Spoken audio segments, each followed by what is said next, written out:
Qu'est-ce que les explorations électrophysiologiques et ablation?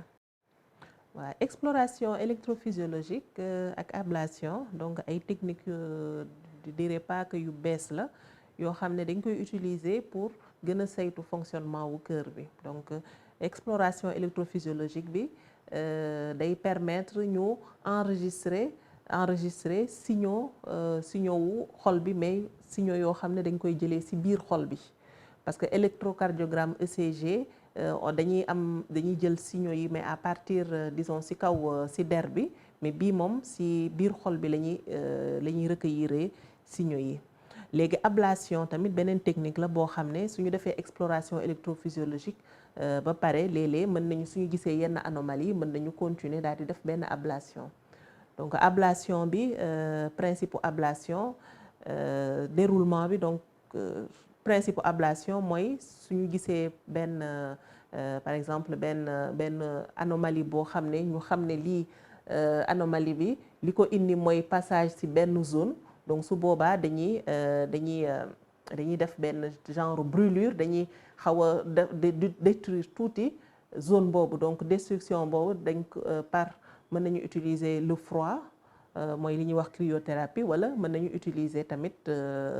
tàngaay bi donc moom la ñuy utiliser moom la ñuy tuddee radiofréquence donc boobu la ñuy gën a faral di utiliser. Pourquoi dois-je subir des explorations électrophysiologiques et des ablations? Exploration électrophysiologique suñ ko laajtee c'est parce que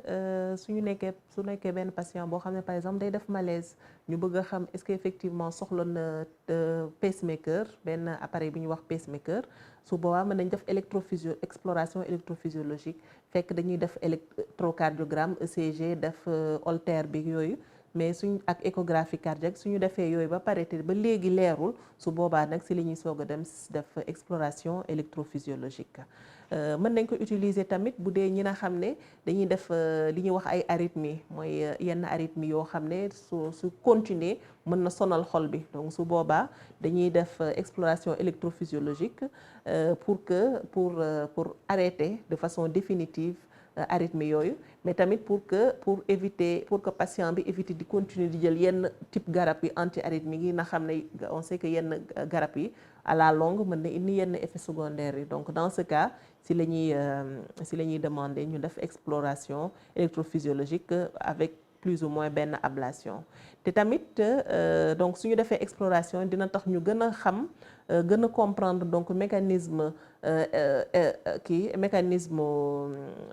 arythmie yooyu pour xam fan li ko indi ak fan li ko indi ak influx bi nga xam ne moom mooy indi arythmie bi fan lay jaar ak yooyu pour que ñu mën a def ablation bi daal di arrêter définitivement arythmie bi. am na tamit ay nit yoo xam ne dañuy am li ñuy wax genre court-circuit mooy ne normalement xol bi suy dox dafay influx dafa am benn genre influx boo xam ne mooy jógee ci oreillette bi jaar ci ventricule bi am na fenn fu mu war a jaar mais am na nit yoo xam ne day am benn court-circuit au lieu mu jaaree foofu dafa am beneen pont boo xam ne fa la influx bi di jaar te loolu à la longue mën na indi yenn problème donc mën na indi yenn problème ça peut être mal supporté mais tamit ça peut être dangereux pour le patient donc su boobaa dañuy def exploration yi pour xool effectivement genre pont boobu fan la situé comme ça suñu xamee fan la situé daal di mën a def ablation bi. Comment se déroule la procédure? La procédure bi tamit benn examen la qui se fait au bloc donc ak bloc lañ koy defee mais kenn du nelawal patient bi kenn duñ la nelawal du moins la plupart du temps duñ la nelawal te tamit duñu ubbi dara donc on passe par une veine benn veine si la ñuy jaaralee